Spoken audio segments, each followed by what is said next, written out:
Halo semuanya, kali ini aku akan bahas tentang presentasi efektif.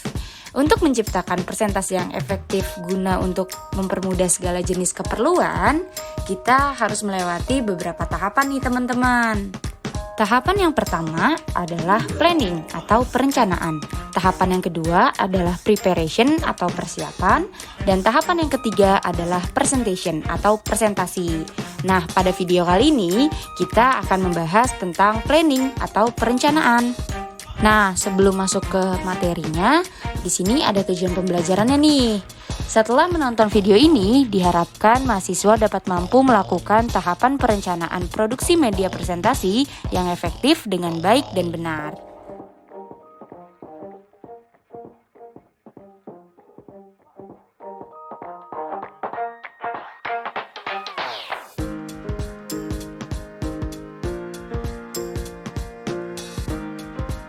Nah, dalam video ini kita akan ngebahas tentang audiens, kedua objektif, ketiga konten, dan keempat strategi.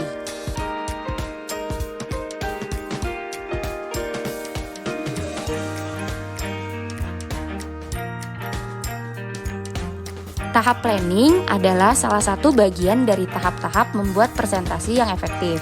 Nah, dalam tahap planning terdapat beberapa faktor pendukung antara lain audiens, objektif, konten, dan strategi.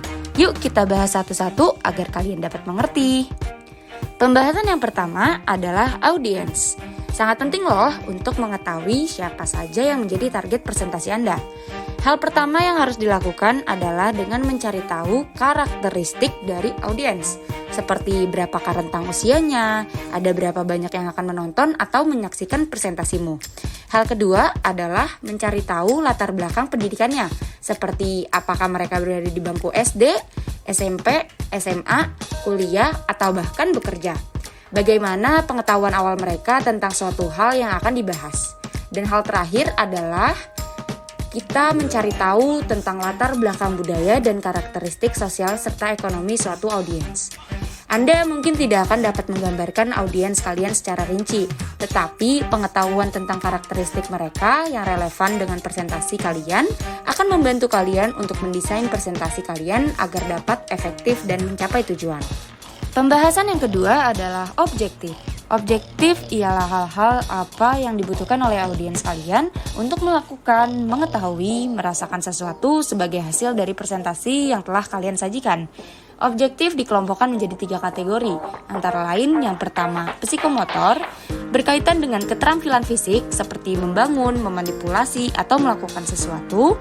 Yang kedua ada kognitif, berkaitan dengan pengetahuan dan problem solving.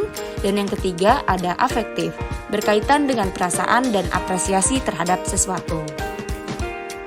Nah, pembahasan yang ketiga adalah konten. Konten adalah isi dari presentasi yang ingin kita sampaikan. Jika kalian memperhatikan karakteristik audiens dan menjelaskan tujuan dengan jelas, berarti kalian telah siap untuk memilih dan mendesain suatu konten untuk presentasi yang efektif. Konten dari presentasi yang akan dibuat harus berdasarkan yang pertama, karakteristik audiens, dan yang kedua, topik yang telah diketahui audiens. Pembahasan yang terakhir adalah strategi. Strategi dilakukan dengan cara menentukan atau memutuskan bagaimana penyampaian suatu pesan agar efektif. Ada beberapa pertimbangan untuk menentukan strategi, seperti yang pertama, apakah pesan presentasi cocok disajikan menggunakan visual atau tulisan? Menggunakan teknik dan media audiovisual dapat berkontribusi untuk komunikasi yang efektif loh. Dan yang kedua, ada pemilihan media. Pemilihan media yang digunakan bergantung pada konten pesan, karakteristik media tertentu, dan preferensi media. Adapun jenis-jenis media sebagai berikut. Yang pertama, ada flip chart. Yang kedua, ada slide. Yang ketiga, ada overhead transparansi atau OTP.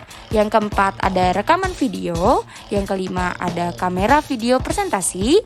Dan keenam, ada multimedia. Dan yang terakhir, ada handout.